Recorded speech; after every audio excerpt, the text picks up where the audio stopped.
Good morning. Last night we were talking in the group, and I actually started to cry because I was thinking about we've had over 500 guys come through the doors in the last 5.5 years, and my heart's desire for each man that comes through, because they're coming through with different bondage issues: alcohol, drug addiction, pornography, brokenness, and bitterness from divorce. And my heart's desire for them is to experience freedom from that, right? But even at a deeper level, that they are rooted and established in the love of God, that they're overwhelmed with the love of God, and they know who they are and whose they are for the first time in their life. And then out of that, the life will flourish. Out of that, the beauty comes. Out of that, the fruit comes.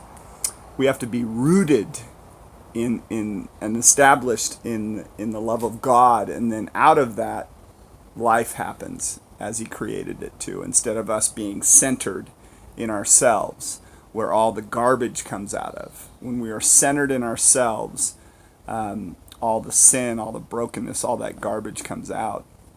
And sometimes we go into that place out of brokenness in our own life, so we're trying to comfort ourselves from what happened to us when we were children, or what the choices that we made, and the guilt and the shame and the self-condemnation that comes from our life choices or what was done to us.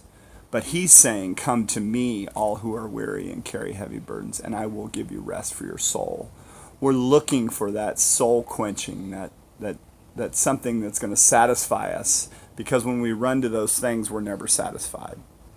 He says here too in Ephesians 5, it says, "Follow God's example, therefore, as dearly loved children, and walk in the way of love, just as Christ loved us and gave Himself up for us as a fragrant offering and sacrifice to God."